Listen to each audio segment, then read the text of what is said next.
Hey guys, I am so excited because we are finally going back out on tour, and this is going to be our biggest tour yet.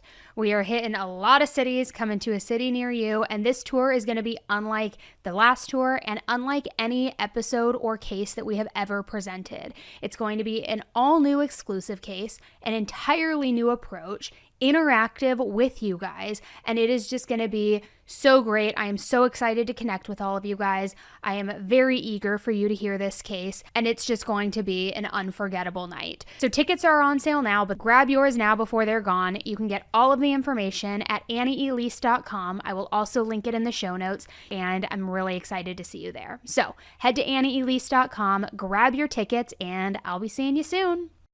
Hey everybody, welcome back to an all-new episode of 10 to Life with me, Annie Elise. I am here to break down another true crime case for you, and I guess I didn't think this through because I just realized I'm wearing a leopard print shirt and I have a leopard print chair, and I probably just look like I belong on a safari right now. And I have like this jungle print behind me. Okay, well, whatever. Whatever. We keep it real here, right? So, hi, sorry, my name's Annie, and I'm here to talk to you about true crime today, not about why I look like I belong in the jungle. Now, the case we're talking about today, the reason I wanted to talk about this one is because it's kind of complex in the sense that there was a lot of scheming going on and a lot of like secrets and lies, and quite honestly, I gotta just say, entitlement. I'm just gonna throw that out there. Because today's victim left a family vacation that they were on early, only for somebody to ambush her at her home the moment she got back from the airport. And before this murder, she had a happy family, a successful career, a ton of friends, a great life. But then, when the police started investigating, they not only found this elaborate murder-for-hire plot, but it involved lookalikes, it involved scheming, and the reveal of the true motive that I don't think we've ever really seen before. So guys, we're gonna jump right in.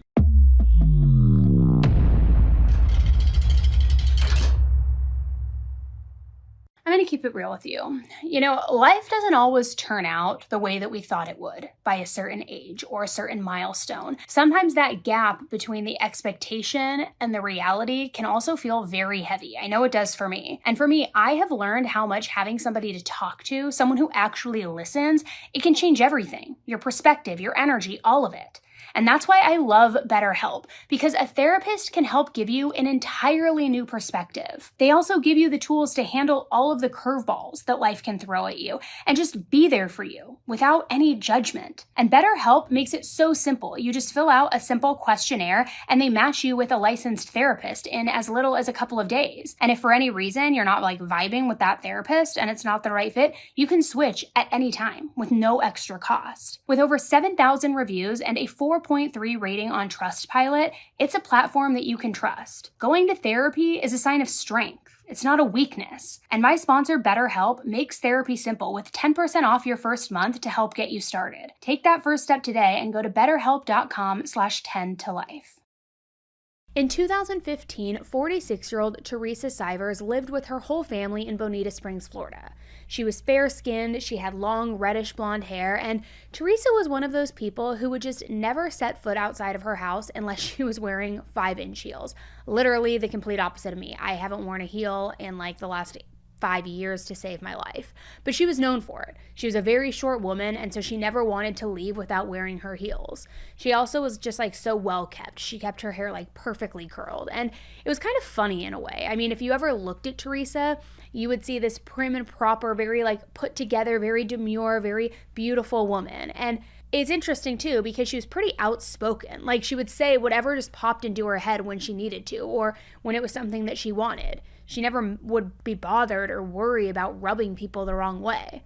But then other times she could be very sweet, very kind, very caring. And that had been true since the day that she was born on November 19th, 1968. Her parents separated 1 month after Teresa was born, but after that, Teresa's mom was mostly in charge of raising Teresa and her 5 siblings, which, talk about a big family, right? But their father was still involved in their lives.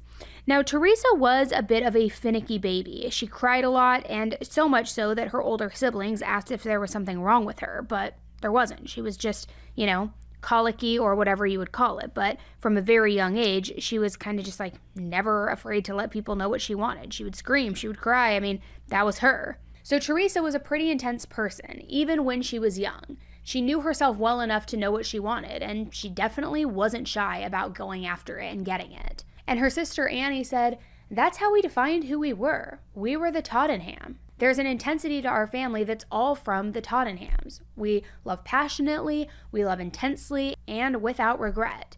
We want truth, we want the best, and we get that strength from my father's family." And like I said, even though Teresa and her siblings lived with their mother, they were still very close with their father and his relatives. He taught them to never take the easy way out, which Teresa never did. She was kind of just like this all or nothing kind of person. So Teresa ended up going to school and college for being a nurse and then becoming a physician's assistant. And she graduated in 1996. Then she moved around a little bit to get experience in different hospitals all over the country. And at one point while she was moving around, she met a man online named Kenny Cousins. Now Kenny was 14 years older than Teresa, but neither one of them was bothered by the age gap. They dated, and then in 2000, they both got married and moved to St. Petersburg, Florida. However, the marriage didn't last very long. After 3 years, in 2003, they ended up getting a divorce. But it was all pretty friendly. I mean, they weren't bitter, they weren't angry after the split. They even stayed in each other's lives, just not in a romantic way. Now, Kenny was important to Teresa for one reason besides the marriage. See, he had some health issues that made him need to see an acupuncturist named Teresa Sievers. And Stacy and Teresa got along. And after Teresa and Kenny divorced, Stacy was basically like, "Hey, whenever you're ready to get back into the dating game, let me set you up with someone." In fact, Stacy introduced Teresa to her brother Mark. Now, Mark Sievers was the same age as Teresa and also interested in medicine. Specifically, he was a licensed nurse practitioner, and he was originally from Missouri. So in 2003, the same year that Teresa got her divorce, Mark came to visit his sister, and that is when he met Teresa for the first time. And it was pretty much love at first sight. I mean, everybody could tell, including Teresa's ex Kenny, that they were over the moon for each other. And like I mentioned before, Teresa and Kenny stayed friends after they broke up, and Kenny was actually happy to see her moving on. He could see that Mark made Teresa happy, so he did have some reservations because Mark came across to Kenny as maybe a little bit insecure, and Kenny felt like Mark maybe was a little intimidated by Teresa's intelligence. But at the end of the day, all he cared about was that Teresa was happy. And since she was, everything seemed good. Well, after a few months, not long at all, Teresa found out that she was pregnant with Mark's baby. So the two of them decided to get married. They had a sunset wedding on the beach and everything was perfect. I mean, at the ceremony, Teresa even danced with her mom to the song "Wind Beneath My Wings" because really her mother was the wind beneath her wings. She had done so much to support Teresa and lift her up growing up and grow her into the woman that she was, right? And it goes without saying, but Teresa and Mark were both incredibly happy. 6 months after their wedding, their first daughter was born, Josephine. And then a few years later, they had another daughter, Carmela. In 2006, the whole family moved to Bonita Springs, Florida, and Bonita Springs is about 3 hours south of St. Petersburg, and it's known for its absolutely stunning beaches. It's tucked right in between Fort Myers and Naples, Florida, but it's much quieter than Fort Myers and also much less expensive than Naples. So it really was a good place for young families like the Sievers who were looking for somewhere safe and affordable to settle down. So they bought a large, beautiful home there and started making roots as a family. And it also wasn't too far from the hospital where Teresa worked, but her dream was to open her own practice, which she did before too long. Her company was called Restorative Health and Healing Center. Teresa thought that she could combine physical medicine with other mental and spiritual practices, blend everything all together into one treatment that really accounts for everything. Her sister Annie said, "She realized people had these emotional issues, and at the end of the day, your biography affected your biology. She had this sense that the general public was not getting the true information on how to heal themselves." And this wasn't just some random idea that popped into her head one day.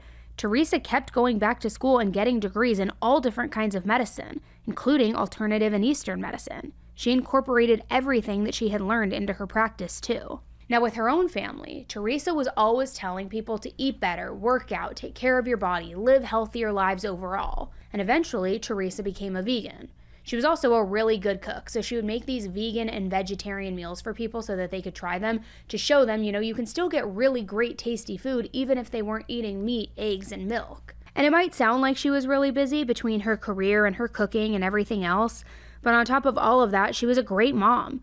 She also nicknamed her daughters the Little Mermaids. Plus, Teresa was super involved with nonprofits and charities. She was really trying to help everyone, ranging from teen mothers to human trafficking survivors to unhoused people. And Mark worked as an officer manager at Teresa's practice. He was the main person who was taking care of their 2 daughters as well. Now, for the most part, Teresa's employees really liked Mark, even though I guess he could be a little weird sometimes. But the point is, things were good. Mark and Teresa seemed happy and successful, and they were hitting big milestones together.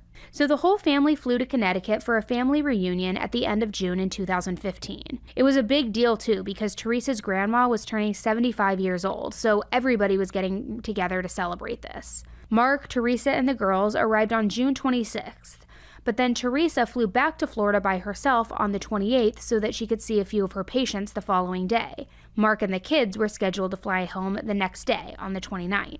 So that was the plan, and that was how things started out. On the 28th, Mark drove Teresa to the airport in New York City, and then he turned around and drove all the way back to Connecticut. They talked on the phone for a little bit, but then when she landed back in Fort Myers, Florida, she texted him to let him know that she landed safely and that she was going to head home. The next morning, Mark sent Teresa a good morning text message like always, but what was weird was he didn't get a reply. He then learned that Teresa never had showed up for work, which that was pretty weird and out of character for her because it was the whole reason that she had flown back a day early to go to work to see her patients, right? So Mark used his phone to check her location because he and Teresa always shared their locations with one another.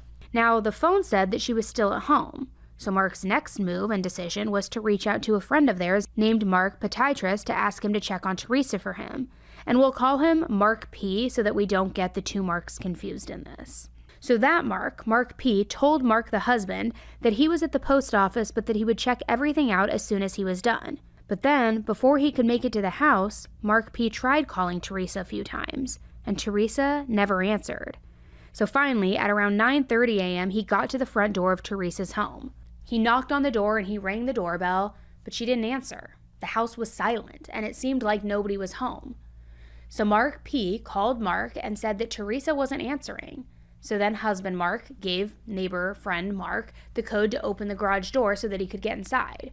So that's what Mark P did. He went right inside. And when he did, he found Teresa almost right away. She was in the kitchen, which was one of the first rooms you entered after coming in from the garage. And Teresa was right there on the floor, dead, with her head completely bashed in. And next to her, there was a bloody hammer just lying on the ground. Now, Mark P's first thought was obviously that somebody had hurt Teresa and that that person might still be in the house. He was afraid that he was in danger too, so he ran out of the house, and then once he was away from the scene, he called 911. 911, what is your emergency? I'm at a friend's house. He's out of town, and I came here to check on his wife, and she's dead on the floor. Okay. The address is... Okay, stay on the line. Sir, hold on, Yeah. stay on the line. Yes. Okay. You're doing very well. Good job. Just a moment, we're going to connect you. They're going to ask for the address.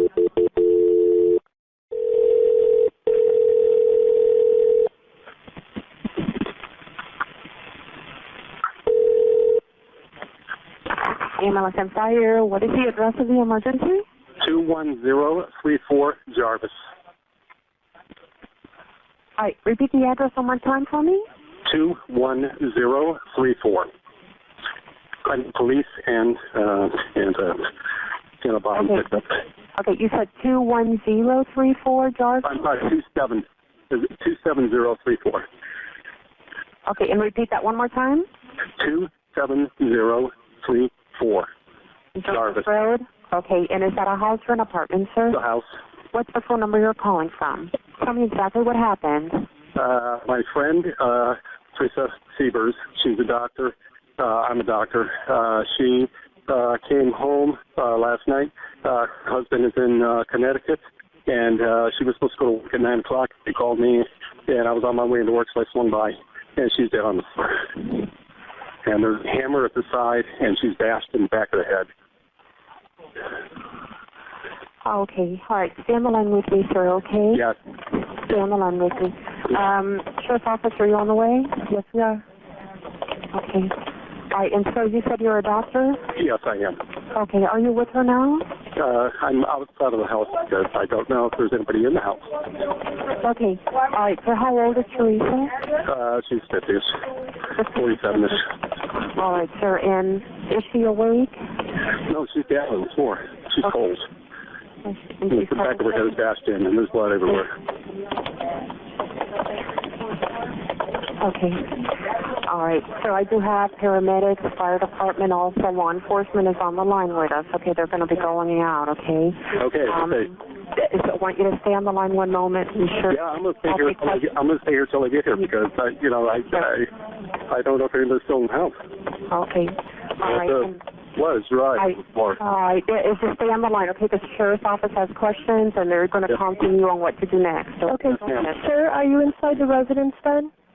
No, I'm not. I'm standing in the driveway. Okay. And then when you walked inside the house, you said the blood was dry, or what did you say? Yeah, half the blood is dry, half is wet. And she's cold. She's dead cold.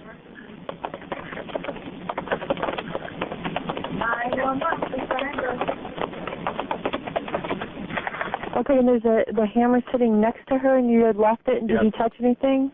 No, I did not touch anything. I touched her. I shook her a little bit. Okay. She's dead cold.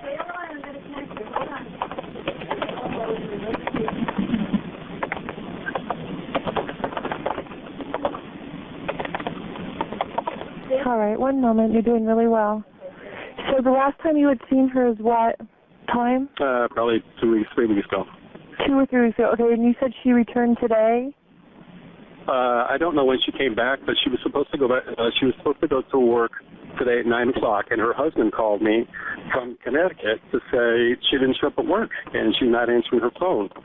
And he checked her, he tried calling, he was going to call her mom, and he said, if you're swinging by, can you swing by? And I knocked on the front door, and nobody answered, and the lights were on. I could see her purses on the countertop, and she didn't answer. I pounded, and he gave me the key code to get into the garage door. I opened the garage door, and the door leading to it was open. One of the dogs ran out. I don't know if he left or not. And I walked in. I just opened up the door, or walked in the door, and she's dead on the floor. And there's a big bash in the back of her head. Okay, is the vehicle at her house or no? The vehicle is at her house, yes, in the garage. The garage door was closed. Okay, and when you left, did you left the same way you entered, or did you leave the front door? No. I touched her, and I just freaked out, and I walked outside. Okay, when you walked outside, did you walk out the front door, or did you walk back out the garage door? Back out the garage door, and I closed the door because the dogs were in there. So I did touch the handle. That's all right. You just went through the, I'm sorry, just a moment. Yes. So you went, I'm sorry, you just went through the front door or the garage door? I'm very sorry. Would you say it again? I went through the garage. Okay, that's fine. Door. And you you exited the same door. That's fine. Yes. And, all right. Yeah.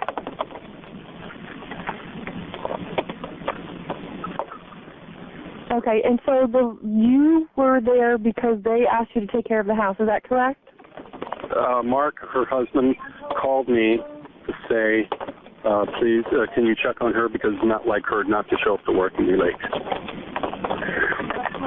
Okay, so, and I know you told me before, but when, after he called to check on his wife because she wasn't at work. Correct. All right, and I only talked to him once. Okay. And he gave me the code number. He sounded a little, whatever. And he received a call from work saying she wasn't there? I don't know. Okay, that's fine. He's her office manager. Oh, she's the office manager of his business? No, he's the office manager of her medical practice. Okay. Yeah. And where is he right now? I believe he's in Connecticut. That's what he told me.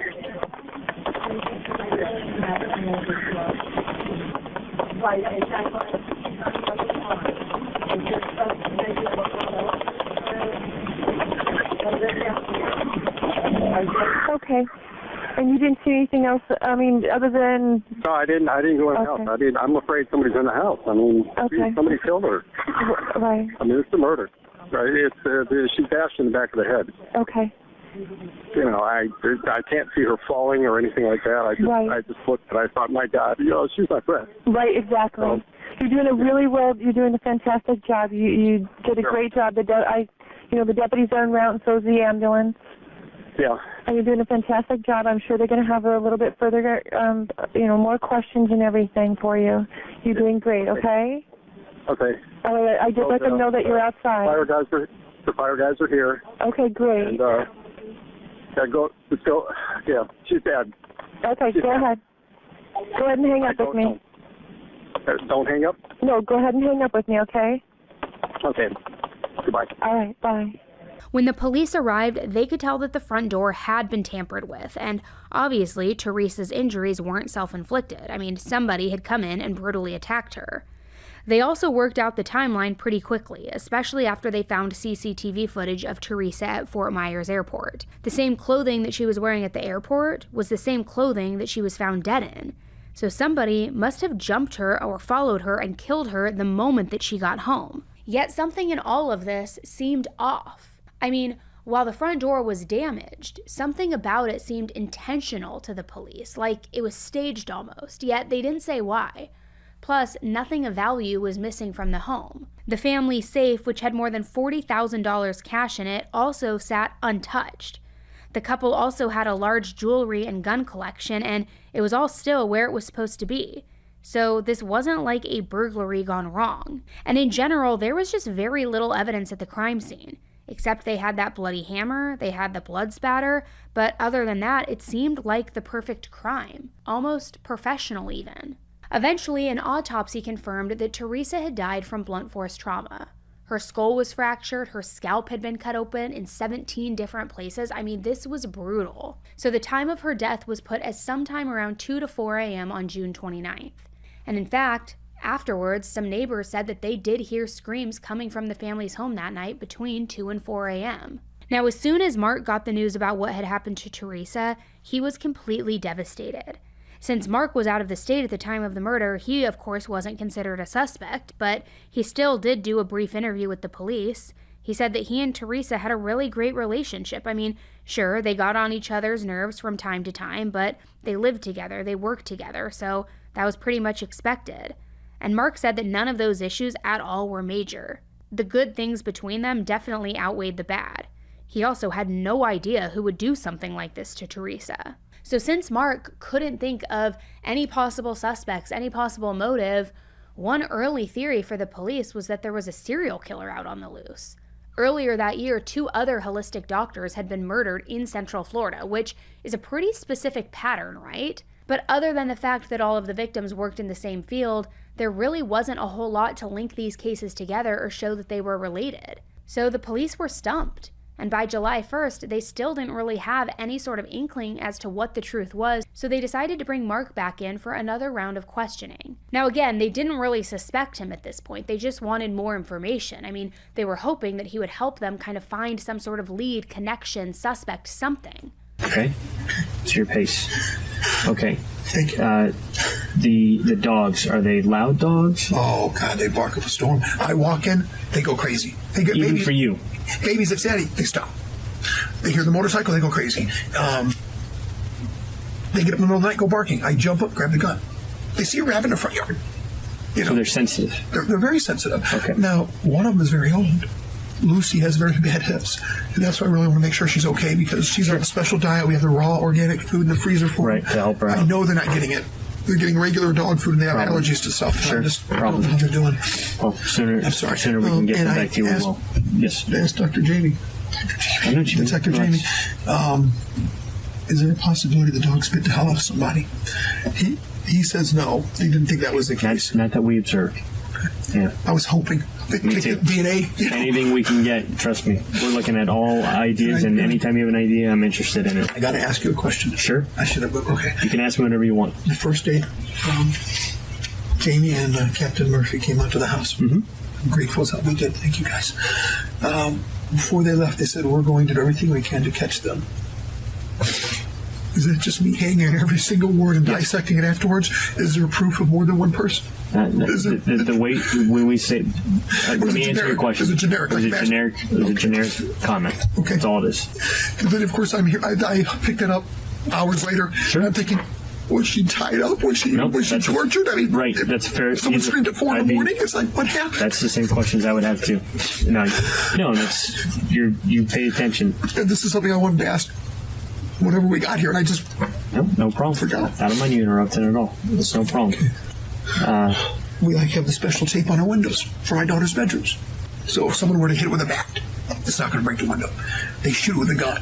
It's going to make more noise to bring me before they come into the room.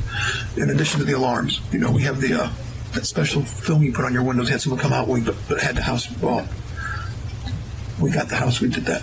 Okay, so it just made them stronger. It makes it stronger and it's more resistant. It's more like safety glass because it would peel as opposed to just shatter everywhere. Is what you're saying? Because it's tape? I don't even know. Okay, that's fine. No big deal. We paid money extra to have somebody come out afterwards because it was going to safeguard my girls' rooms. Understood. They do martial arts. My wife's learning how to shoot more, and it was just right. We talked about her carrying. She has her permit. Her permit's in her wallet. She didn't carry a gun yet. She wanted to go back to the range. And wasn't ready yet. She wasn't ready yet. That's not something you want to take on lightly. So that's good that she had that kind of perspective. Now, you've had a little bit of time, not a lot, a little bit of time since you've received this news. Is there any reason you could think why this happened? And when I say that, this is a very broad question. And what I mean by that is there anything going on in your lives at work? Your personal lives, anything that you've noticed in your neighborhood, any people you notice that spend too much time paying attention to you and your family, anything at all. Very broad question. On purpose. On purpose. Trying to get your mind a jog. I'm trying to remember because I just had you tell me this last night. Them. My sister-in-law reminded me of a conversation with them over the weekend in New York. We have a medical center. A sterile medical center. We have a small office there, but we're part owner in the whole project. It's trying to go in a nutshell. We have the building in 4 acres. The building encompasses 4 acres and then 7 acres around it. We've been wanting to sell it. We had an offer on the table to buy it. The nuts and bolts. We owe $9 million on the building. On everything, we owe $9 million. If they take the building, they pay us $10 million for the building. Everybody gets a portion of that extra $1 million, whatever's left. And then they would take the land. They'd either pay us $2 million up front for the land, or we wait a year and a half, and they pay us $3 million. No, fuck it, screw it. Sell it now. Money up front. Like, no, you don't know what you're saying. It makes more sense. It's a business opportunity. We go in business, we collaborate with them, and they build this memory center, and then at the end of that year and a half, they pay us more money. And she's like, it doesn't make sense. This is wrong. We need to sell it now for the money that they're offering. We had a lot of meetings and talks about it. Ultimately, it came out to say that what she said, they were saying the worst case scenario is they give us the $10 million for the building, they fall through on the land, we get our land back. And it's like, that's not how it works. No business is going to work like that. She was right. And push came to shove. They wanted us to go in business with them, put the land up as collateral. Mm-hmm. If their business failed, they lose their money they put up. We lose our land that we were trying to sell. Right. We also are now on the hook for whatever the monies were associated with that business venture. Sure. She was right on the money. Didn't know why. It was her intuition. And that was an issue. No one threatened her, but they didn't like it. Well, here shows up in the meeting. She's here for this meeting. She goes, I don't want to be in business with you. I don't know if she said you assholes or not, but I don't want to be in business with you guys. I don't want to be in business with anybody else, and that was something that was brought to my attention. Like I said, my brother-in-law bringing that up over the weekend, so she was still fresh in her mind. Who is the company? The Sterile Medical Center.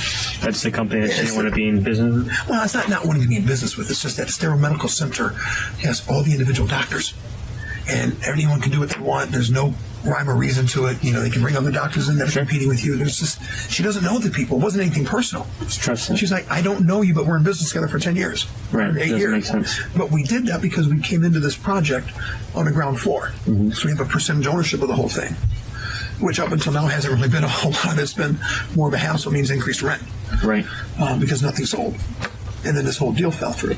And I honestly I don't think it's significant, but at the same time, I have to look at it and say, you know what? I may not know what's significant. Sure. I think I'm clear-minded some of the time, but at the same time, I don't have your mind. I don't have your perspective on it. Well, I'll make a note about it, and when things calm down a little bit more, I can always get names of people and we can follow up and talk to them. Yeah. What about your neighbors? Do you know your neighbors? Do you know the people you live with in your neighborhood? The ones on my immediate left are Torres, Kimberly, and I can't think of the husband's name. Nice guy, super nice guy. Kimberly's mom. We actually had that house. They bought it a few years back, 6 years ago. They bought from you guys? Yeah. We had a short sale on the house. Kimberly, Torres.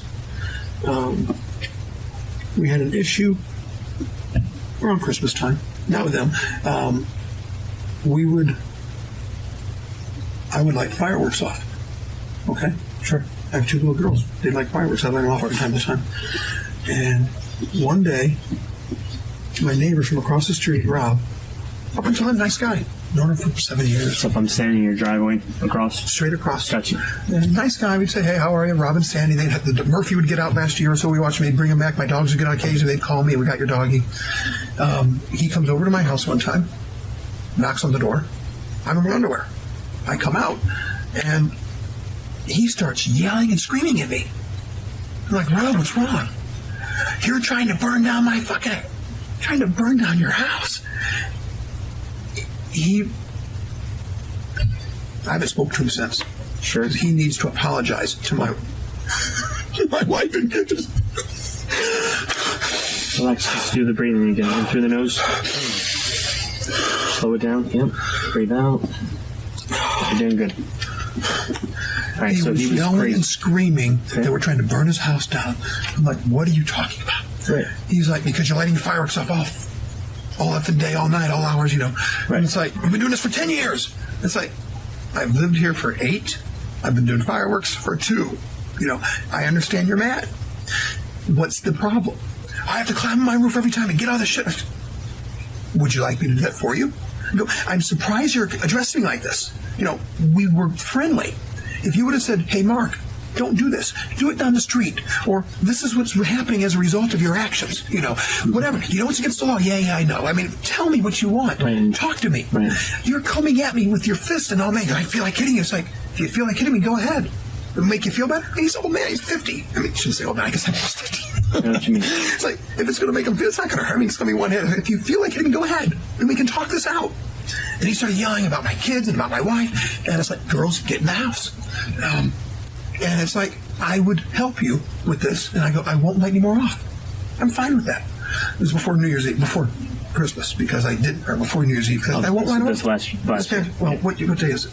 I mean, what month? It's July. Today is now July. Yeah, this end of December. This recently happened. Okay. And I'm like, I won't light him off then. He goes, yeah, right. He goes, you should have known not to do this. I go, you didn't tell me. I'm not a mind reader. Right. He goes, you should have seen. I go, seen what? Right.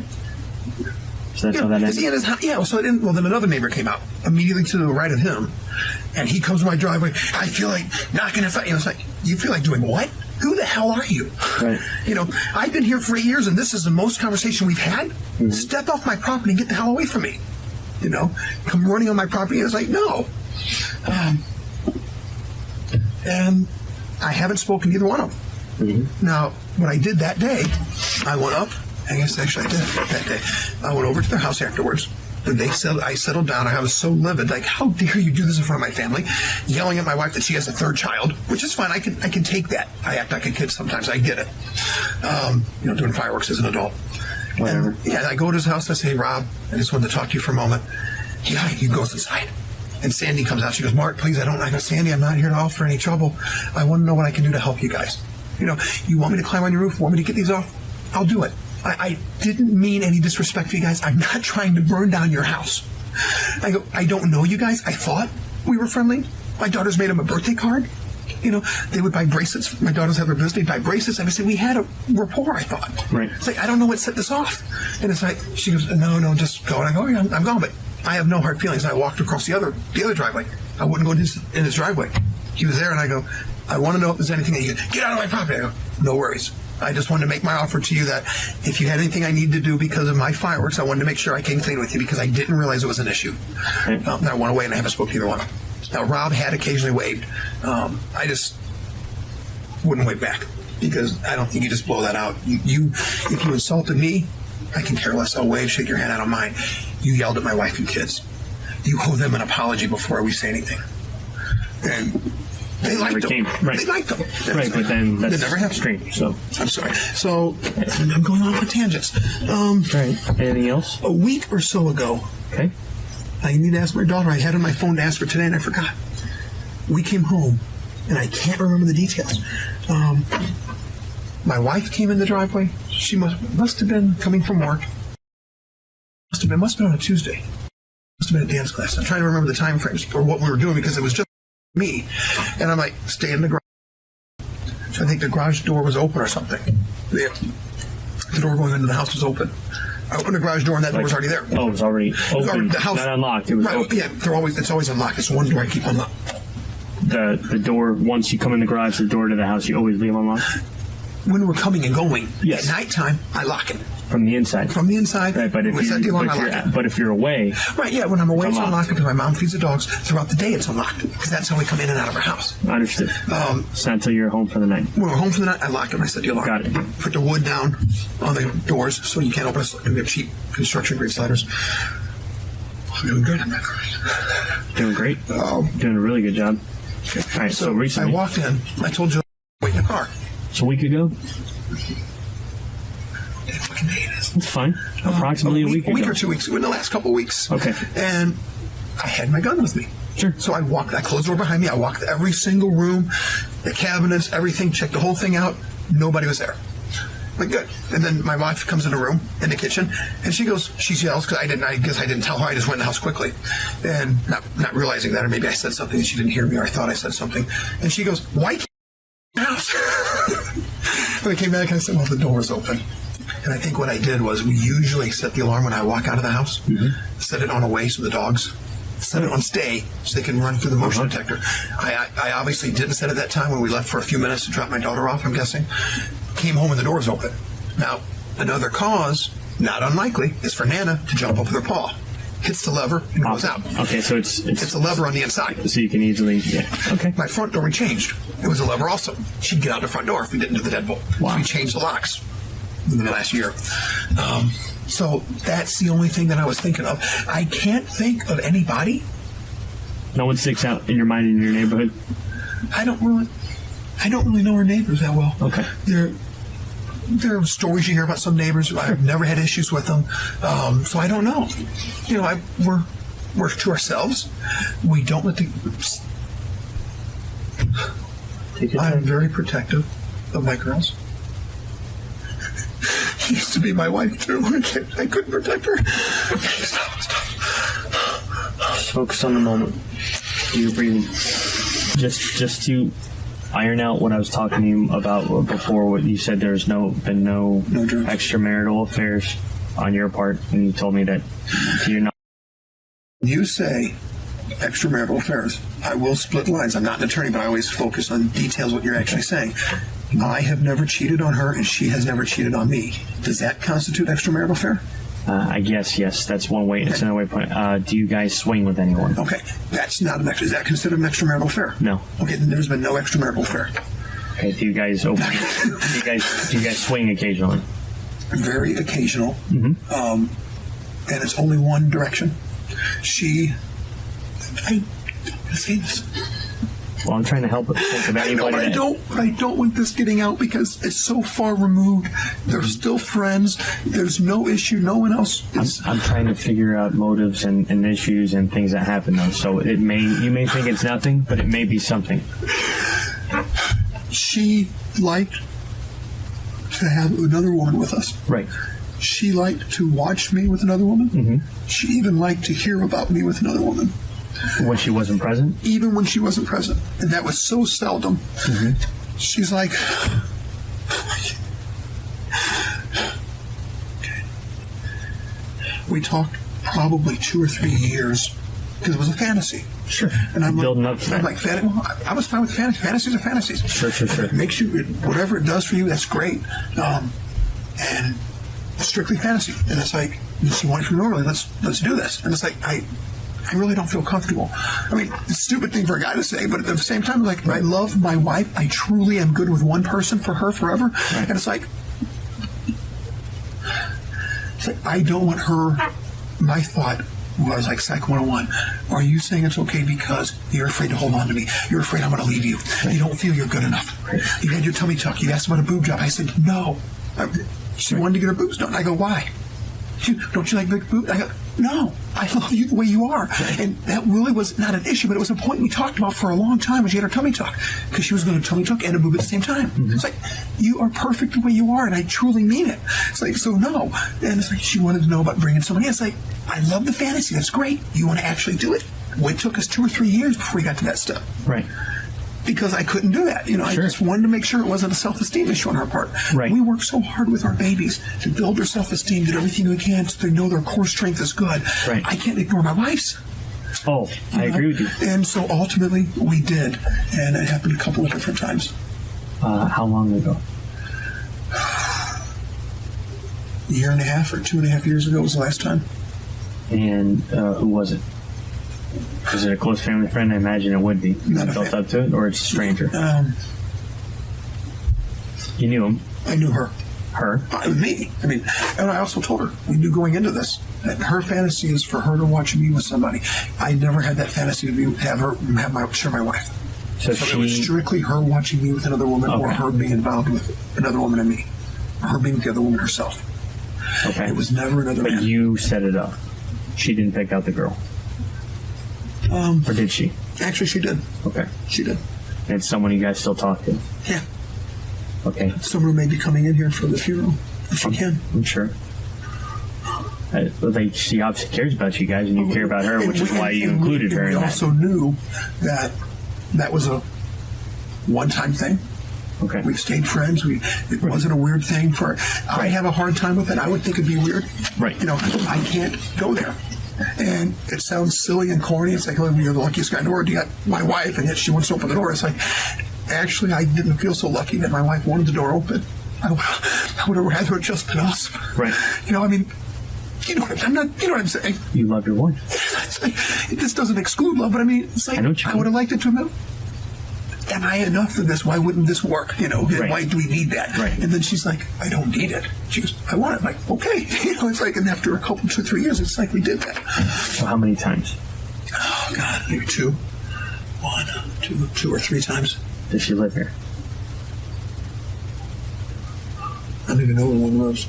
One of them lives in Orlando. Okay. I don't know where the other person lives.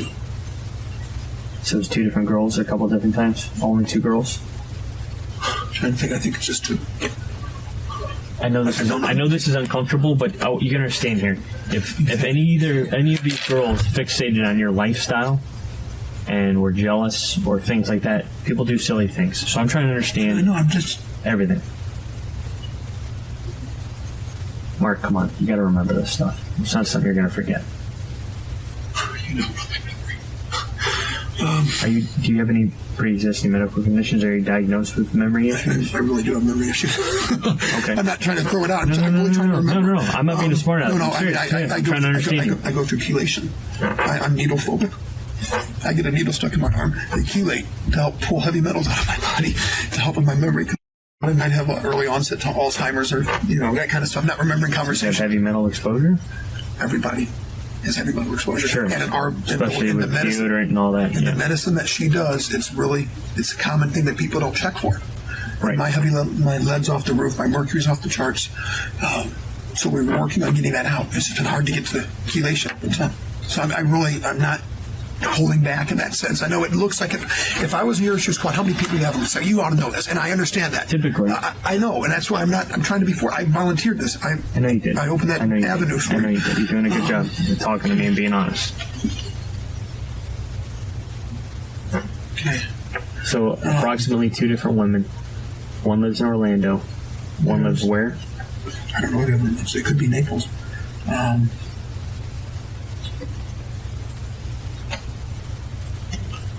The people you guys talk to on a regular basis? The third woman. Okay, third woman? She's in the Miami area. Plantation, Miami, somewhere wherever that is. South Fort Lauderdale, somewhere in that area. Okay. Well, that happened one time with her. But, we kept in touch. We've been talking for 4 years or so. 3 years? 4 years. We went to a swingers party to see what things were like back in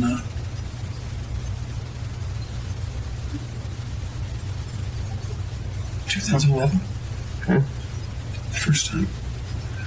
Met her. I don't think anything happened that night.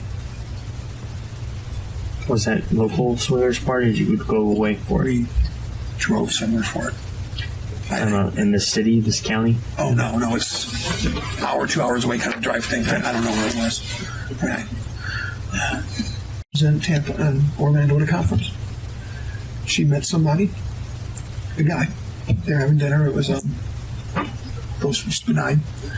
And she had told me that she had contemplated on being intimate. Right. And she didn't, which is good because that would be cheating. And we had a long issue to long conversations about that, because we've always said, stop anytime. I'll stop now. I have no problems with that. It's always, I am not comfortable with another guy. Right. I won't share I don't want to share myself, but I'm not going to share my wife. You're asking, you want to do it, you got to do what you got to do. We can get divorced. I'm okay. Whatever you want to do, you have to do. It makes you complete and whole. But that's not for me. That's not my fantasy. It's not what's good for the goose is good for the gander. We talk. We have open communication. Right. She understood. She apologized. She felt so sorry that I felt so hurt that she thought about it, or nothing happened, and that was it. Oh, I spoke to Nancy about it because of my feelings. What I was going through my mind, like, she thought about this. Does this mean we need to get divorced? Do we need counseling? What do we do? I mean, that was all those kind of scenarios. Sure.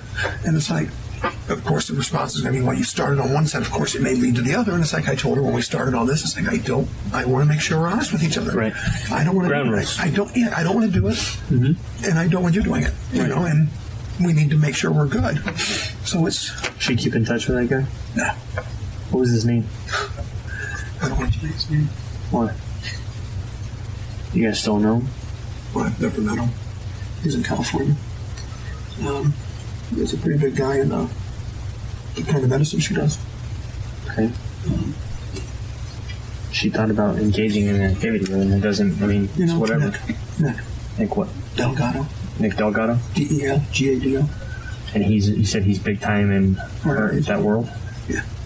That's why she was in awe, because she knows how beautiful she is. I tell her all the time, I know it's true. Someone else is paying her attention, which every time she walks in a room, heads turn. Everyone thinks that everyone knows it's true about their wife. It is true. She walked in, people jaw drop. That's why I had such a hard time with this whole thing. It's like, why would you want me to be with anybody else? I only have eyes for you. Right. But it's what she wants. It's like You entertained, right. So I had. So is Nick Delgado the only guy she's brought up but said she didn't do anything with? Absolutely. Now, talking about your relationship, have you guys been contemplating any kind of separation or divorce? Has there been any marital problems? No. How about 6 months ago? No. How about a year ago? No. Oh, she would talk occasionally. She gets mad. She has her temper. Sure. Which is not temper. She just yell. Your office looks like a mess. Our whole house is chaos. Clean your office. Right. This is the kind of thing that's going to make us have a divorce. Or the office, working together, having everything commingled, not having a personal life. We're at the office together sometimes. We're always talking about work at home. It's hard for us to have our time. Right. And she goes, this is the kind of thing that can cause marital problems. And she commented about divorces. I don't joke about the D word. I don't throw it around. I take our vows seriously. We have vows for 75 years. People say they'll be together forever. We're like, well, let's be real. 75 years is good. We put on our wedding vows. 75 to go. You guys are funny. So on our anniversary, on our 10-year anniversary, it was 65 to go on our anniversary card. Oh my God. You know? You guys are funny. We are changing our relationship in the office. What she does to help patients is changing. Where she's going in her practice with Lenka, with the TV show, with the book she's going to write. With everything we were gearing to do. Was shifting that dynamic and to where it would have created more personal time. Yeah. But it was also at the same time when she was like about stressing us. It's like, don't worry about us. Right. We are solid. I'm not going elsewhere. You're not going elsewhere. We have no issues. We know you have to focus. She was concerned she didn't have sex as much as I wanted. It's like, I never give you a hard time over that. Right. I could play with and try to get her going and stuff and say, leave me alone, I've got to go to work kind of thing. And I had done that for years. It's like, I respect you. I try to do that. And it's like, we're good. We have sex once a week, once a month, or 4 times a day. That's not your measure of love for me. No. Right. And I know that. We have guys, we have other outlets. Right. It's like, that's not going to be an issue. So we were all evolving into this great, big, world-changing machine. We even talked about Lenka and George and their 2 girls, me and my girls, going like on the road together, doing tours. Lenka would be doing talks, educating the masses on energy medicine, traveling around the country, around the world. I mean, we had so much in the next 5-10 years.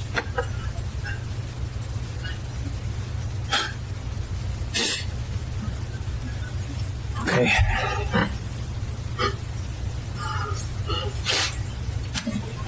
I don't know if I just tanked some things or if I helped tarnish her image. I have to get the full picture because right now, that's where I'm at. Does it change your image of my life? No, not at all. You're a human being. This is more normal than people think. And I can tell you from the work I do, this is way more normal than people think. Seriously? Well, it's strange to me. What's this? Yeah, it's something you didn't want to do, but it's more normal than people think. Don't get me wrong, I wasn't doing it. Oh God, here we go. I get it. It's not your preferred, but you're going to get on board because that's what you want to do. I wanted to make sure you know it, but it was like I'm so selfless. I mean, I enjoy it. I know. But I'm not about to hand you some nice nails. Yeah. Now, I know that was a lot, but I feel like it provided a lot of context, and I would rather have you just hear it directly rather than me like regurgitate everything to you.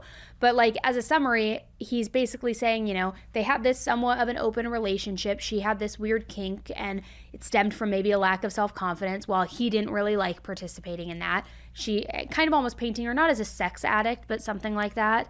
And then saying, she would joke about divorcing, but that he didn't think that was funny. He took their marriage really seriously, and kind of making it seem like she had all of these, I don't want to say like quirks or kinks, but like for any sort of turbulence in the marriage, it stemmed from things that Teresa really wanted. But I think it goes without saying that after all of that, the investigators were a little bit suspicious of Mark. I mean, his grief just seemed so overplayed, and you saw how he would almost flip back and forth between almost panicking, then instantly changing the topic and acting very calm, almost like flipping a light switch. He was even making jokes and laughing just seconds before or after hyperventilating because he was supposedly so upset. So the police asked Mark if they could search his phone, and he consented. But when they searched that, they found a bunch of text messages between Mark and Teresa, and it was pretty clear that things between them were hot and cold. One minute they were very sweet, but then tension would pop up. Mark was constantly texting Teresa, telling her that she was amazing, he loved her, asking her for sex, quite often. And it seemed like at one point they were having sex all the time. I mean, even when they were both at work, they would book a meeting in a room in the office, and then just like in that meeting, they weren't talking about business, they would just like start having sex with each other. Like having sex so frequently that they weren't even waiting until they get home, which to each their own, but like feels like a lot. I don't know, maybe it's a lot to me. Don't judge my sex life, but that kind of feels like a lot. And Mark was usually the one who would initiate all of this. And even though it sounds like he and Teresa were hooking up pretty often, and even though apparently Teresa was the one who wanted to even try swinging, based on what he had said in that interrogation, he was also talking to quite a few different women. And this had been going on recently and regularly. I mean, you heard him before. He made it sound like the swinging had been a bunch of years ago, but his text messages, it told a whole different story. He still had a whole bunch of different girlfriends. And even though Mark said that he didn't want Teresa to go out and be with other men, his text messages, a lot of the time, were nudging her toward other people, sort of saying, go find someone to hook up with. And then Teresa sent him texts where she said he needed to go out and find himself another hot mama.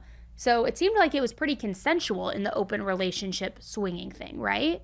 But then as time went on, it seemed like Teresa was starting to get fed up with it all. In the middle of her workday while she was with patients, Mark would start texting Teresa just asking and demanding for sex. She would of course write back that she was busy, and one time she actually even told Mark, I'm trying to get ready. And Mark replied with, I did not require a response. This was an informational text. Excuse me, as if your phone's not sleeping anyway. Have a nice day. So, definitely starting to get a little combative, right? Now, in the spring of 2015, Mark sent her a text saying, afternoon rendezvous with a question mark.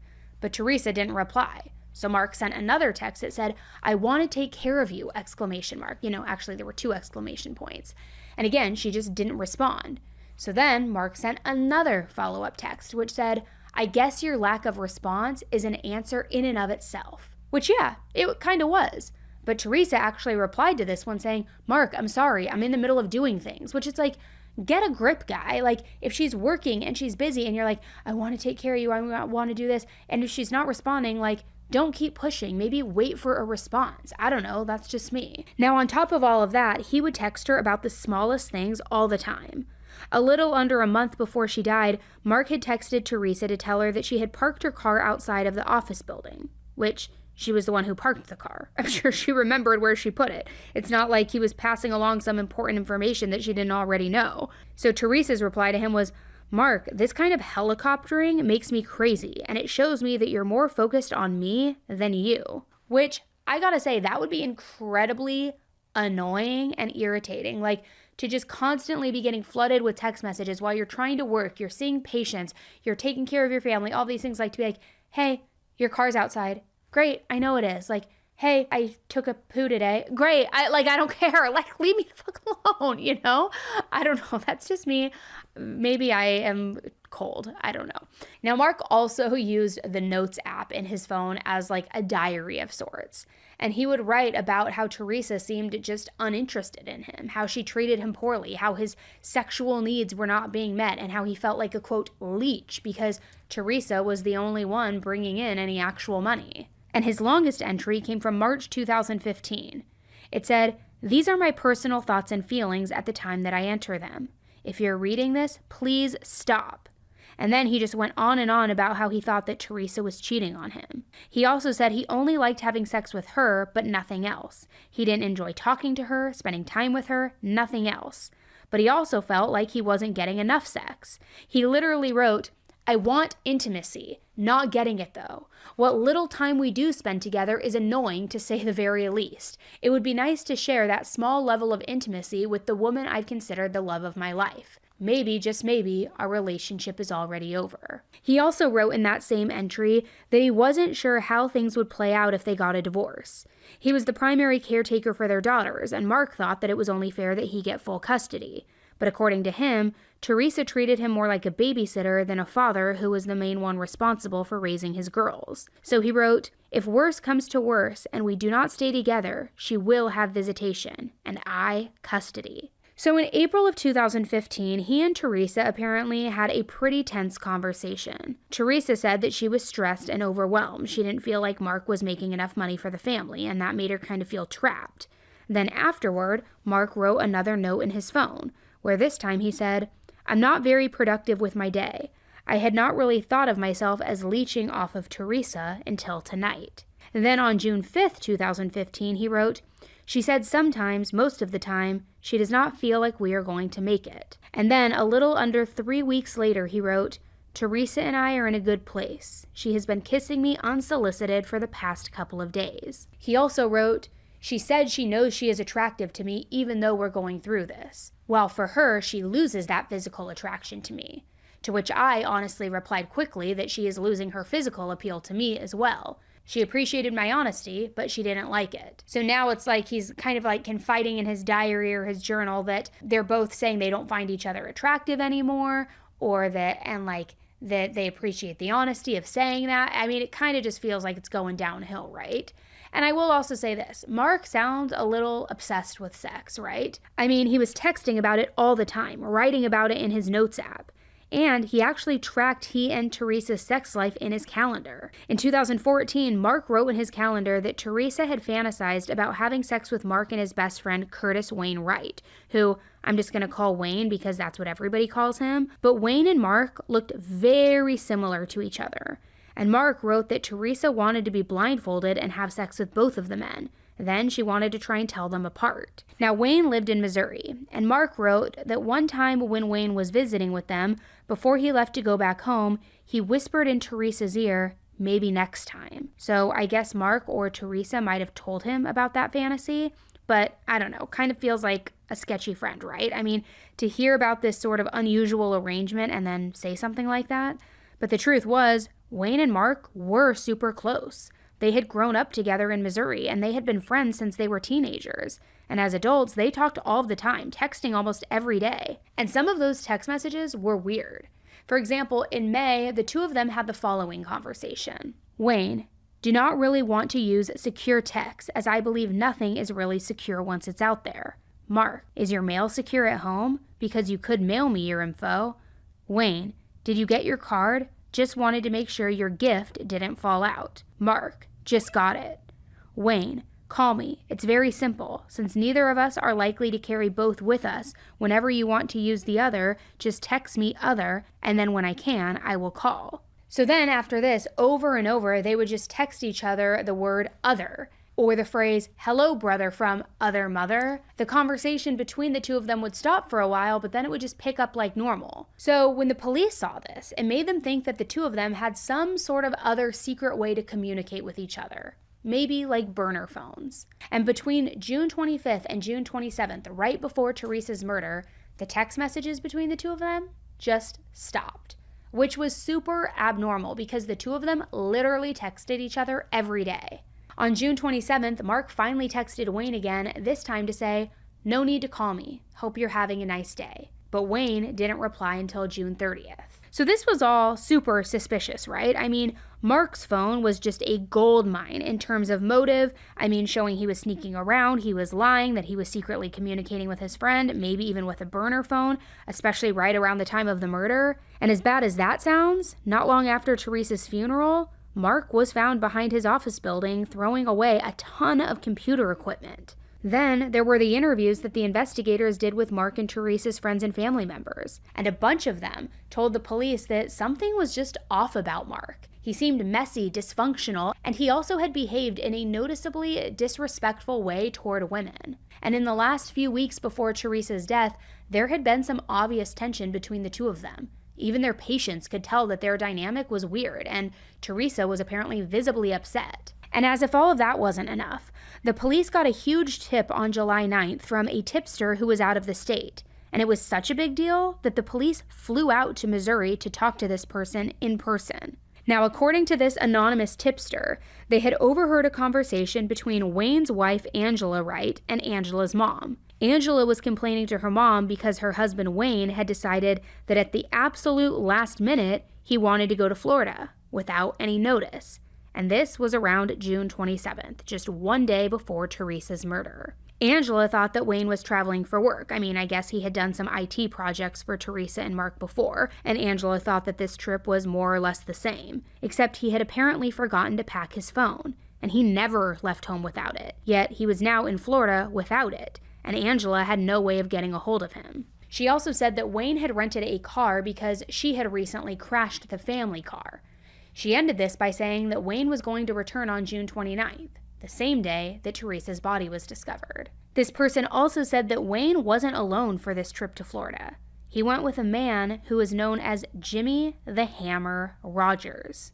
So the police looked into both men, and they found that they both had very questionable pasts.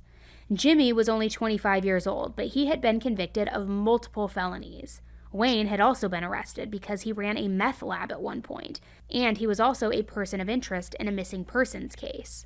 So next, the investigators interviewed Angela and her family members. Angela insisted that Wayne did not go to Florida and that he was a good man. She was very argumentative, and she refused to admit that there could have been any way that Wayne could have been in Florida. But Angela's mom said otherwise. She said that once she heard about Teresa's death, she was suspicious right away because of that conversation that she had had with her daughter Angela. She also said that Wayne and Angela were struggling financially and that Wayne couldn't even afford a rental car or a trip to Florida on his own. Angela's brother also told the police that he was scared of Wayne. Apparently, Wayne had told him once before that he had killed a woman, an old roommate who had ratted on him for supposedly having that meth lab. And Wayne supposedly said, quote, "She took 5 years of my life, so I found her and I took her life." Now remember earlier how I said Wayne was a person of interest in a missing persons case?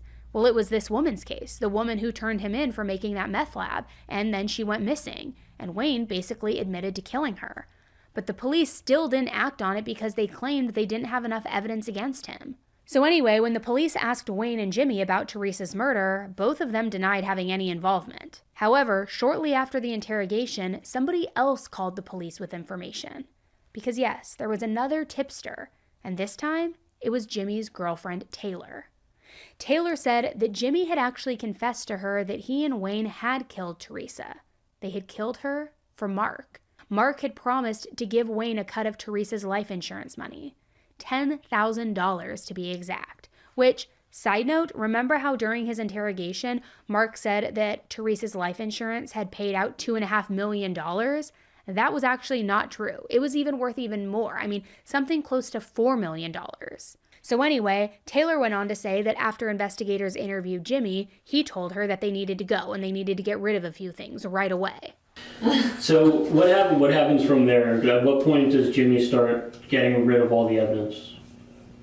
Does he have you start throwing stuff out of the window? That was right after you guys came, the same day. Oh, okay, so this was before you had the meeting. Mm-hmm. So the same day that we come, so you don't even know that 100%, he hadn't even told you yet. Okay. Yeah, I didn't even know why So- I was throwing stuff out the window. So tell me about what happens after we leave. What starts happening? Well, he tells me to get in the car and that we're taking a ride. And I got really scared. And we went down to his work at Doe Run. And he went in there and trenched his phone in water and then broke it to pieces. Where did he trench it in water? Like a puddle or a sink or? A water fountain, drinking fountain. At his workplace? At his workplace. That's Doe Run, right? Yeah. Where's that? By Burnham, Missouri. Where is it? By Burnham. By Burnham? Oh, okay. He has a locker there or something, I assume? Yeah.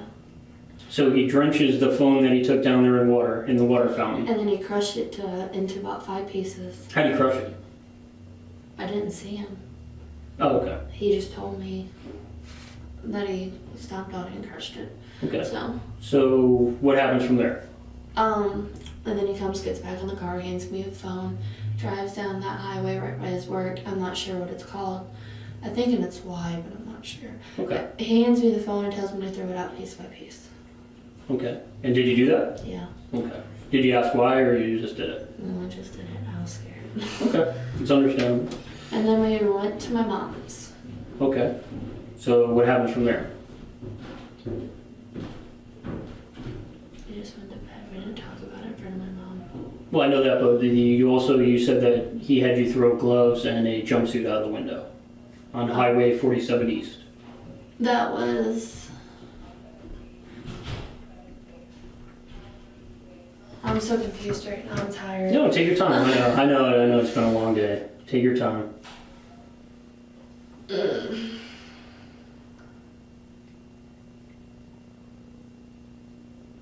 remember getting rid of something before you guys came. That was... Didn't I say that was the gloves and the jumpsuit before you guys came, or was it after? I don't know. Before you told me after. It was after we got there.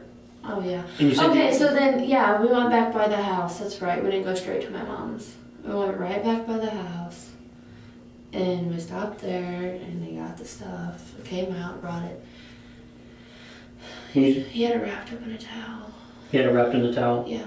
And what was inside the towel? The jumpsuit and the gloves. Jumpsuit and a box of gloves? Yes. Okay. And then that's whenever we went to my mom's, and on the way to my mom's, then I threw it out. Okay. And this was on Highway 47 East where you took me today, right? Yeah, towards Bonterra. Okay. And were you driving in the front seat? Yes, I was Or the wearing back? front passenger. All right, front passenger seat. And why did you pick that specific spot to throw it out of the road? He told me to throw it there because there's no houses. Okay. You didn't want anybody to find it or see that he was throwing the stuff out? So He what did wanted me to throw it in the river, but my reaction was a little bit late because I was tired and for you guys being there, and my mind was racing, thinking about what's happening? Yeah. So it took me a minute to click in what he said, and then I threw it out. Okay. So did you throw the gloves first, or did you I throw threw the gloves first, Okay. and then the jumpsuit. And then you waited a minute and threw the jumpsuit? Yeah, I waited a minute, then threw the jumpsuit. Okay. And the jumpsuit that you took me to today, Sergeant Jacob, As the Son and one. myself? Yes, that's is the one that I threw out the window. without doubt, definitely. Yeah, one. definitely. Okay. No doubt. And, okay. So now, and you still don't know anything about what happened yet, right? He tells you that night at your mom's? Yeah, he tells me the next night at my mom's. Okay, when you're laying in bed. Yeah. Now, do you guys have, after that night, does We didn't anything talk else about happen? it. So No, you never, nothing else happened that night after you guys came. It was the next night then he told me what I told you. okay. So just from memory, I know it's hard to remember, from the day that we talked to you, that day, you guys you went to his work. Yeah, that's the same day. The same day that you guys came there is the same day that we got rid of everything. Of everything, right? Yeah. Okay, so you took all that stuff, went to his work, and then Oh, started. before we left though, right after you guys left, before we took off and took that ride to get rid of that stuff, he threw away those shoes in the dumpster. Okay, the black shoes. Yeah. Okay, gotcha. Yeah. That was before we got there or right after we left? It was right after. Right after we left. No. That was before. Okay, gotcha. Yeah, that was before you guys came. And then, Was that because he heard that we were at Wayne's before. house? Yeah, because Wayne contacted him and told him. And he also threw away my shirt in the dumpster that said Florida on it. Okay. You left that part out, you might have forgot, but it's okay. Yeah, I so did. he came back with presents for you from Florida? Yeah, that sign that says, please excuse the mess, my kids are making memories. Okay, that's the one that was hanging in the kitchen by the living room, right? Yes.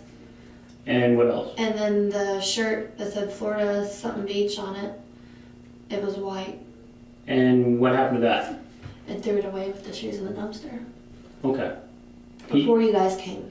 Before we came, because that's because we were at Wayne's house and Wayne contacted him. What did Wayne tell him? That you guys kicked in his door and held him in the jail or something like that. Okay, did he tell Jimmy to start getting rid of stuff, or? I don't know, they just... Oh, you just know that he called and told him what happened? Yeah, I didn't hear the conversation. Okay, so right before that I just is- know what he told me, which was that Wayne called and... And who threw him in the told him dumpster, that you or Jimmy? Jimmy did. Jimmy did? Okay, He walked it down there. gotcha. And it was the shirt and the shoes? Mm-hmm. Okay. Now, I'm just going to speculate, but it seems like she was kind of jumping back and forth and had some difficulty keeping some details straight. I don't know if maybe that was nerves, if maybe she was on a substance. I don't really know, and that's just my opinion. But eventually, Jimmy told Taylor what had happened. He said that he and Wayne had killed Teresa. Taylor asked him if they had shot her, but Jimmy just laughed, and he said, no, they beat her with a hammer. Taylor also took the investigators to where they had thrown out all of that stuff.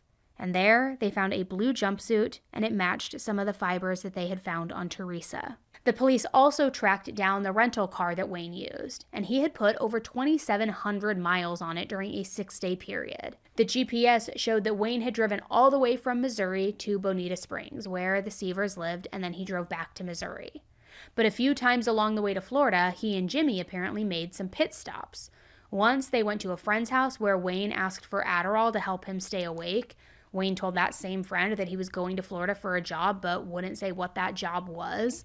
The GPS also showed that the men arrived at the family's home at 6 a.m. on June 28th, and we know that the house's alarm system was disabled right around that same time on that day, and we know that because the alarm kept logs, but also because Mark's mom was dog sitting, and she had been in and out of that house 3 times a day, at least every single day, and every time she finished up with the dogs and left, she made it a point of turning on the alarm. Except when she came to check on the dogs on the morning of the 28th, she was surprised to find that it wasn't set, even though she was positive that she had turned it on when she left the night before. Well, apparently when she left that day, she didn't set the alarm at Mark's request. He said that since Teresa was getting home later that evening, they just didn't need it. Which really didn't make any sense because Teresa would know how to get in and disable the alarm when she got home, right? Like, it just doesn't make sense to me. It sounds to me like he didn't want the alarm set because he knew Wayne and Jimmy were still coming and going during the day. And in fact, they actually left not too long after disabling the alarm at 6 a.m. Then, at around 11 a.m., their GPS said that they went to a Walmart. And from security camera footage, we know that they bought trash bags, wet wipes, black towels, black shoes, and a lock-picking kit. Then, they drove to a beach and eventually went back to the family's home later in the evening. Police believe they stayed there until Teresa got back from the airport. Then when she did, they ambushed her, using a hammer to beat her to death. Then, according to their GPS, they left the home and they drove back to Missouri. Now, besides the GPS records, the police also found surveillance footage at the places where the men stopped for gas. Plus, there was dog hair in the rental car that matched the family's dog, so it was pretty clear that Wayne and Jimmy had definitely been in that house. I mean, we're not talking about master criminals here. Wayne even went around telling people that he was the one who discovered Teresa's body. His story was that he went to Bonita Springs to help Mark with some work stuff, and that when they went inside, they found Teresa dead on the floor. Even though that didn't match the official story of how Teresa was discovered before Mark got home from his trip. I mean, we're talking about some very reckless and stupid choices here, right? But still, there's more. Jimmy's boss called the police one day just out of the blue to say that in the days leading up to Teresa's murder, Jimmy had been acting really weird at work. And let's talk about where he worked, because he worked at a recycling plant, and according to the boss, Jimmy would know how to decontaminate a crime scene or himself, because he did it all the time for his job. He also said that Jimmy had requested time off to go to his brother's graduation, yet Jimmy had never mentioned that he even had a brother in the past, so it seemed suspicious. Police also found a weird Facebook post on Jimmy's profile. It was a meme that said, "One free murder. This voucher entitles you to commit one murder without legal, social, or financial consequence."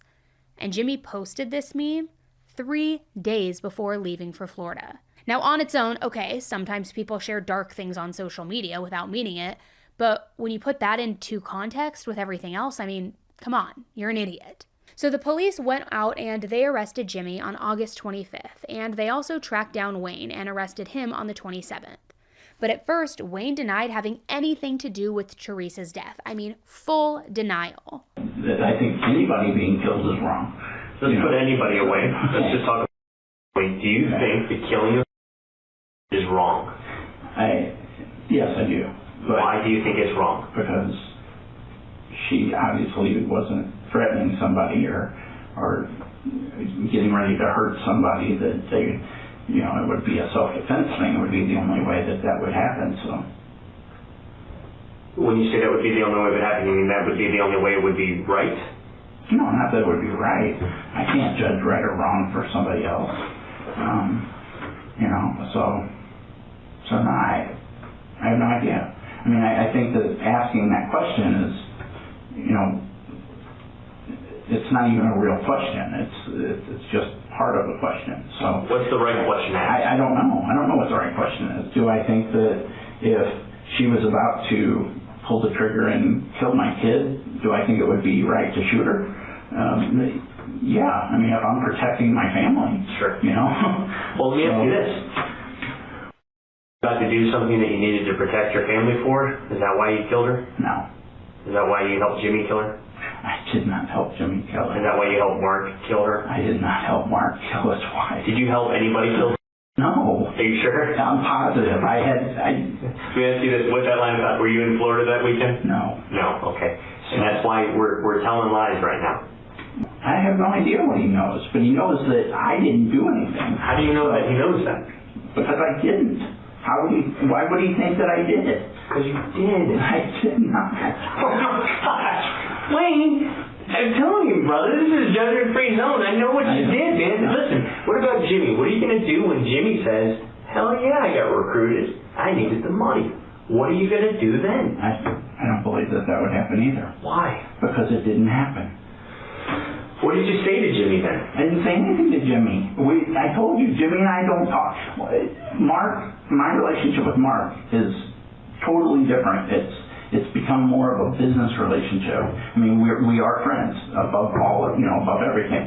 But our daily conversations are more business than anything. Somewhere in there they'll be tied in, house, family, whatever. But when I get the phone calls, it's not to say hello.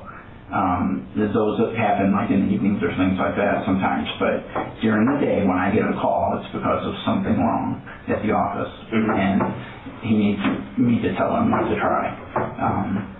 Wait, what do you need to hear that's going to make you realize now's the time to tell the truth? Are you ever going to tell the truth? I've already told the truth. And you're telling me the truth is, I'm going to rebrief what you told me. You're telling me the truth is, you were in Missouri, you did not go to Florida the week she was killed, you went there after she was killed. Yeah, we got the phone call the day after. That's whatever it was. Were you in Lee County the day of death? No, you keep asking me the same questions over and over. I got to ask you different ways to make sure there's no confusion here. Were you in Florida at all the day she was killed? No, and the day after. You don't want to know.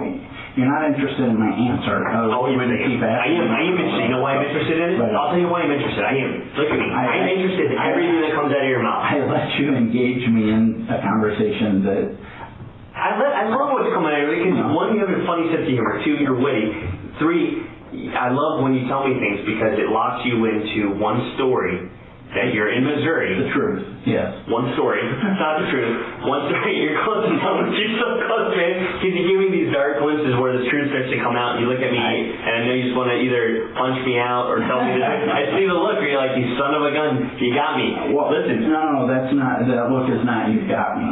That's frustration. I get frustrated. Yeah, but you get dark. I see the dark. So it gets dark, and I get why. And listen. I want to lock you into the truth. Now, right now, you won't give me the truth, so I'm locking you into a story. And the story is, you are in Missouri, Friday, Saturday, Sunday, Monday, found. You say then you drove down the following day when you heard from Scott Sievers about Mark Sievers.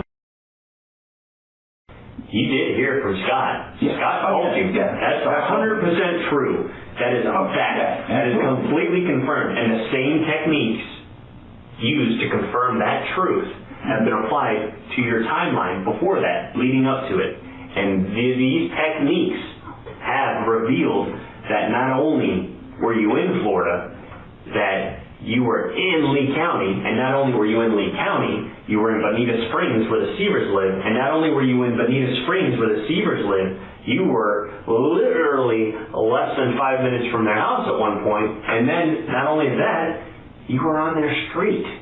So all of these things come together, and that's just one little facet of these facts. And the good part is, you're locking yourself into a lie. I have the truth, I show that in court, and that's what helps me get a conviction. That's how this works. Now, what can sometimes be beneficial to everyone is, here's why I did what I did, and I'm sorry for it, or I was defending myself, or I was under duress, being forced to do something. The truth, or versions of the truth, but the truth will always be what it is. There's versions, and that's what I'm going to get. I'll get the version from Jimmy, I get the version from you, I'll get the version from Mark, because eventually his lawyer's going to go, you're facing time, you're going to get something. You better tell the truth, because you have two little girls that need a father, so you better be around. And Mark's going to go, I've never been to prison, I've never been to jail. Wayne's a badass. Jimmy is a young badass or aspiring badass. That is not me. I am not that guy. Can I get by? Sure, but that's not who I am.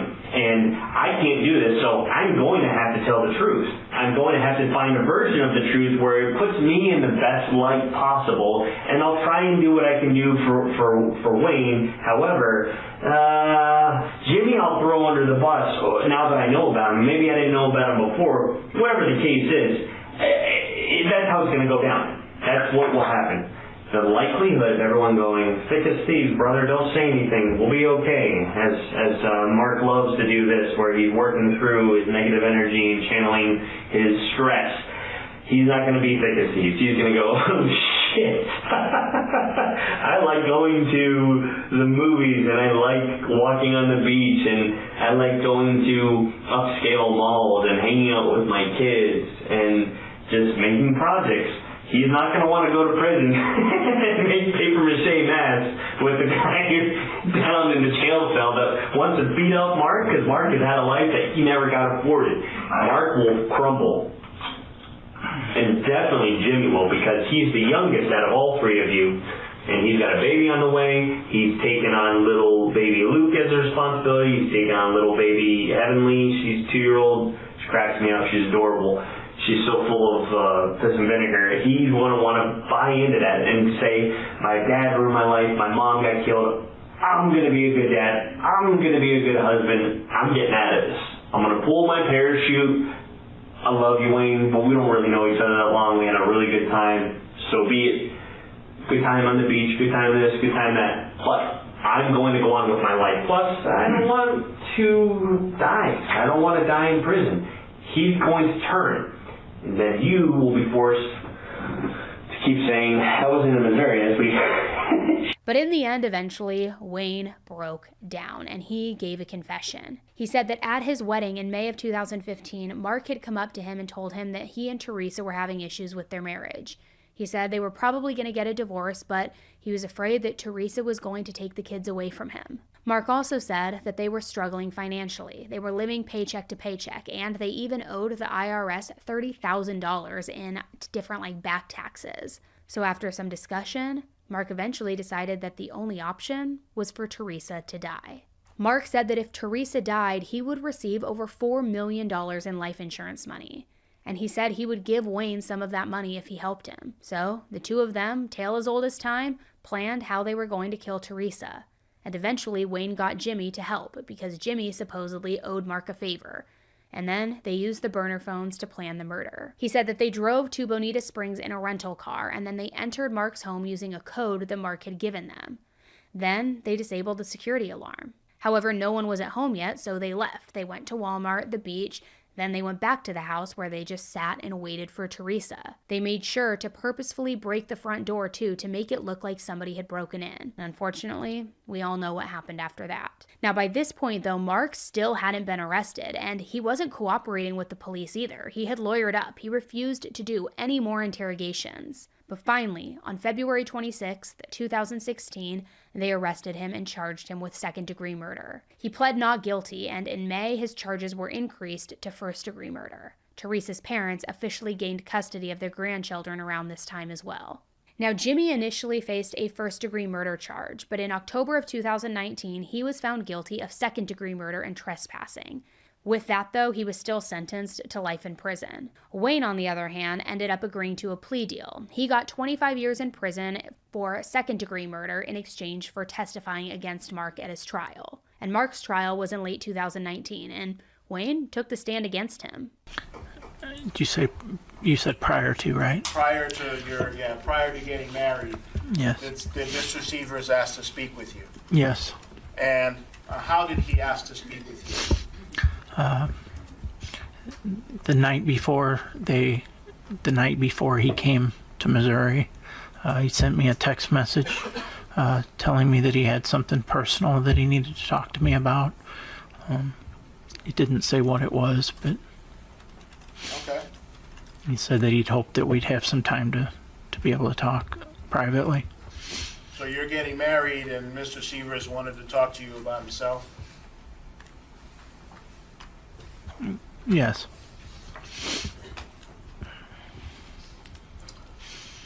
And so you said earlier that he had arrived at some point, either the night before or 2 nights before the celebration at your home.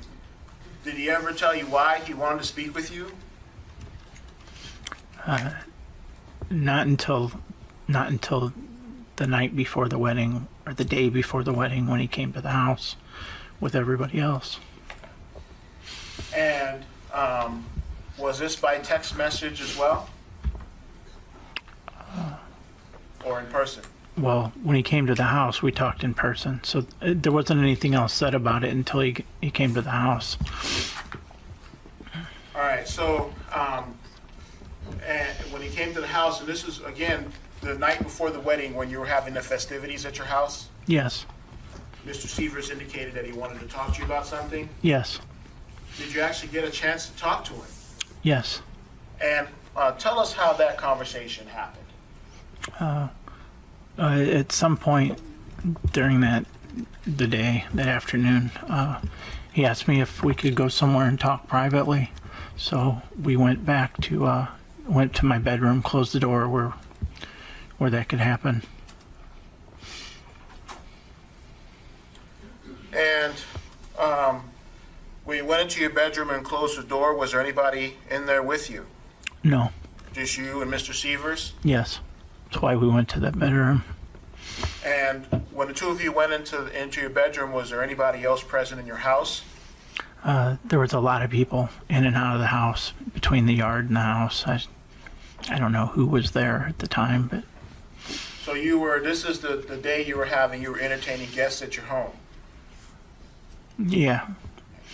And Mr. Sievers, you and Mr. Sievers separated yourselves from the rest of the group? Yes. All right, so when you're in your bedroom, what did you and Mr. Sievers, well, let me ask you this. Did he tell you what it was he texted you about wanting to talk to you about? Yes. What did he tell you? He told me that he and Teresa were having problems, marital problems. He told me that she was having an affair, and that they were having financial problems as well, considering bankruptcy. Did you believe Mr. Sievers when he was telling you these things? Yes. Did you have any proof that she was having an affair or that they were having any financial problems or anything like that? No. You took his word for it? Yes. What else did he tell you?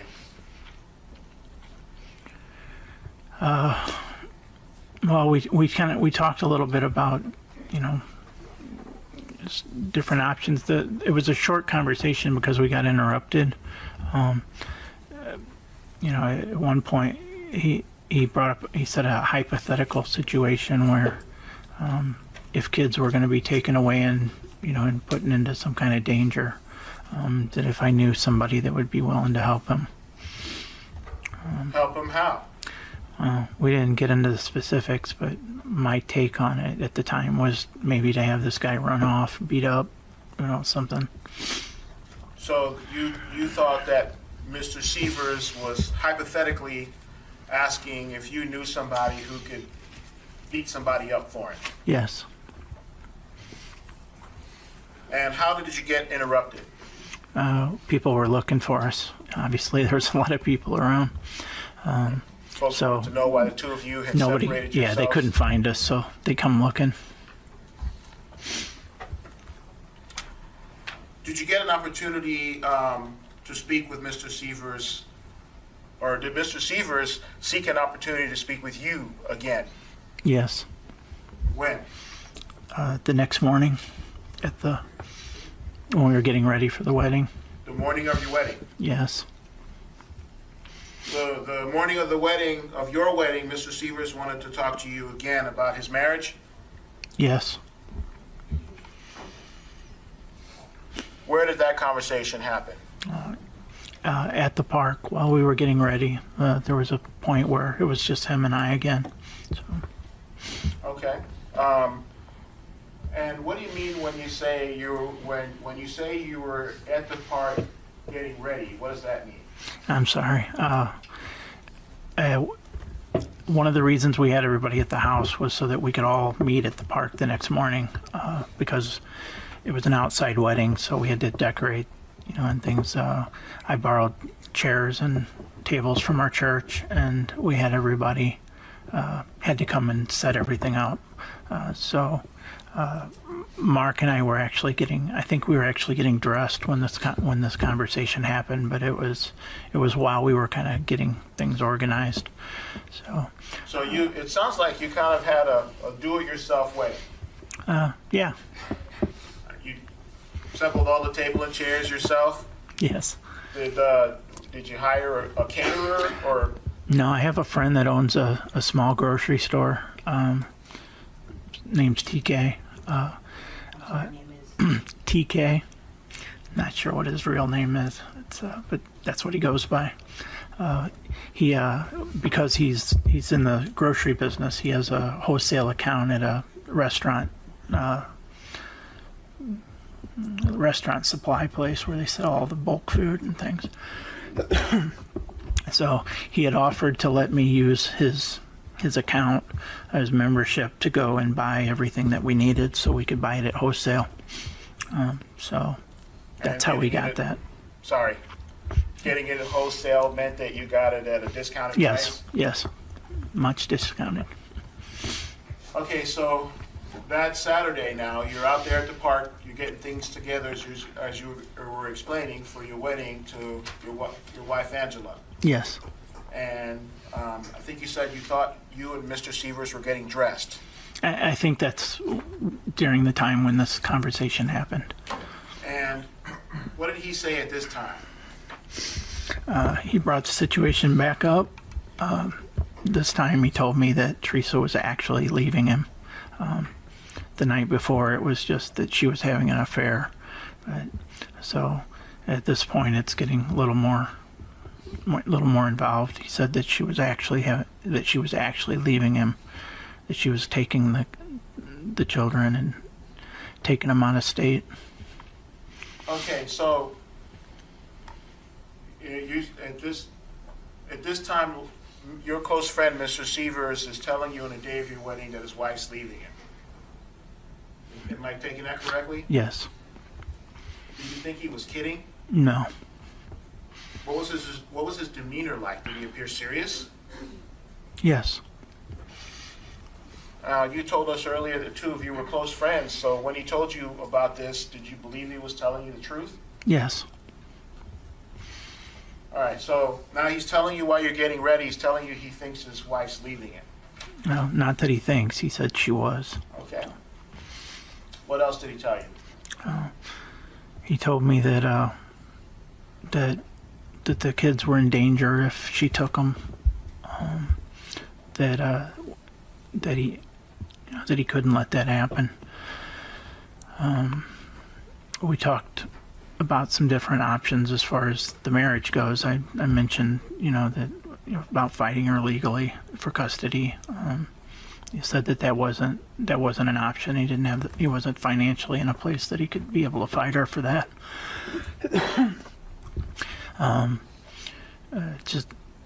Just a couple other different things. I think we talked about maybe counseling. When you say counseling, did you have a friendly discussion with your friend about what efforts he should make to stay married? Yeah. I guess that would be a good way to describe it. Ways of saving the marriage. During that part of the discussion, what else did Mr. Sievers tell you? I believe he said that they tried counseling and it didn't work. We got interrupted. The reason I'm not sure what else was said, we got interrupted in the middle of that conversation. So. And what was this interruption about? On the way from my house to the park, I stopped by TK's to pick up the food because not only did he let me purchase all this food through his account, he let me store it in his walk-in cooler, in his walk-in freezer at the store. So I went by the store to pick up all the meat on the way to the park. Thought we had everything, but once we got down there and people started getting ready to start cooking and things, we realized that there was like a whole case of meat missing. All right, so, and your friend TK, he's in the food business as well himself? Yes, he's got a deli in the store. It's kind of like a Quickie Mart kind of thing. All right, so you and Mr. Sievers get interrupted again because there's a tray of meat missing. What does that mean for you? Well, it could mean big trouble. the first thing I did was I called TK and asked him if he could check in his cooler and see if I missed something. He went and looked and said, yeah, that there was a box sitting in there. It just somehow it got missed. All right, so how's that box going to get from TK's walk-in to your wedding at the park? Well, somebody had to go pick it up. Any volunteers? Yeah, Mark offered to drive us over to pick it up. So when you say Mark offered to drive us over, I'm sorry, yeah. Mark offered to take me to TK's to pick the meat up and bring it back. he didn't offer to go get it for you? No. And how far was your friend TK's Quickie Mart from, you said, was it DeSoto Park?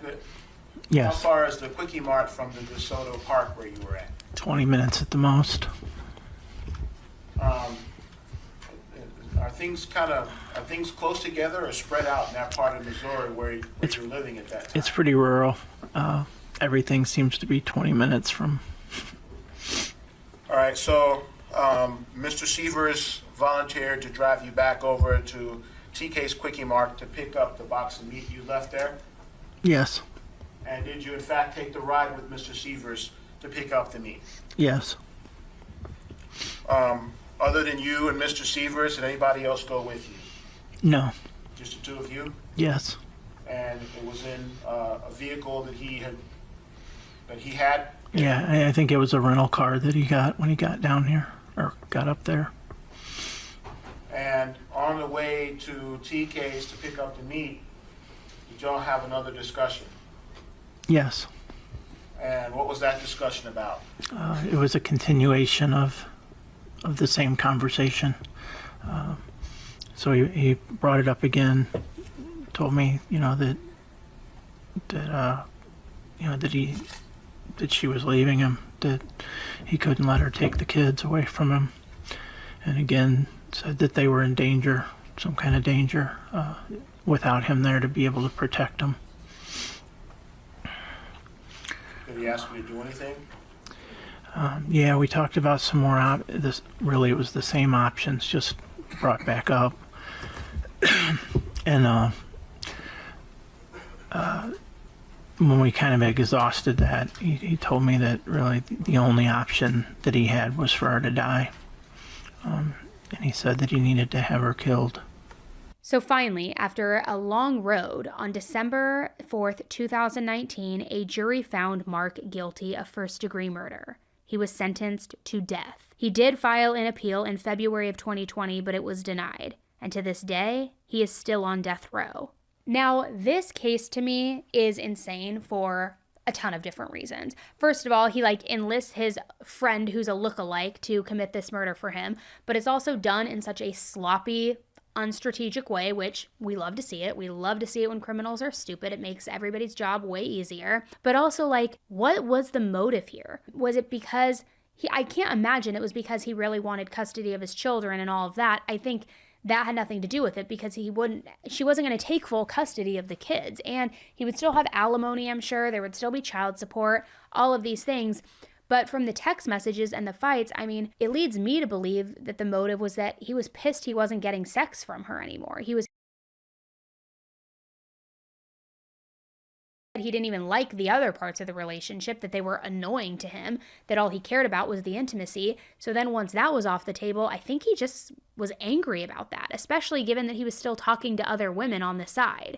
And I know I've said this a lot lately, and unfortunately it's because I've been covering a lot of cases where spouses kill other spouses, but you're not doing anything for the children. That is the most bogus, selfish, and false motive and reason and justification I think anybody can ever give, because you're risking your children that you claim to love so much, that you claim that you need to kill for. You're risking them losing both parents. That makes no sense to me. That doesn't equate. Just get a divorce. Figure it out later.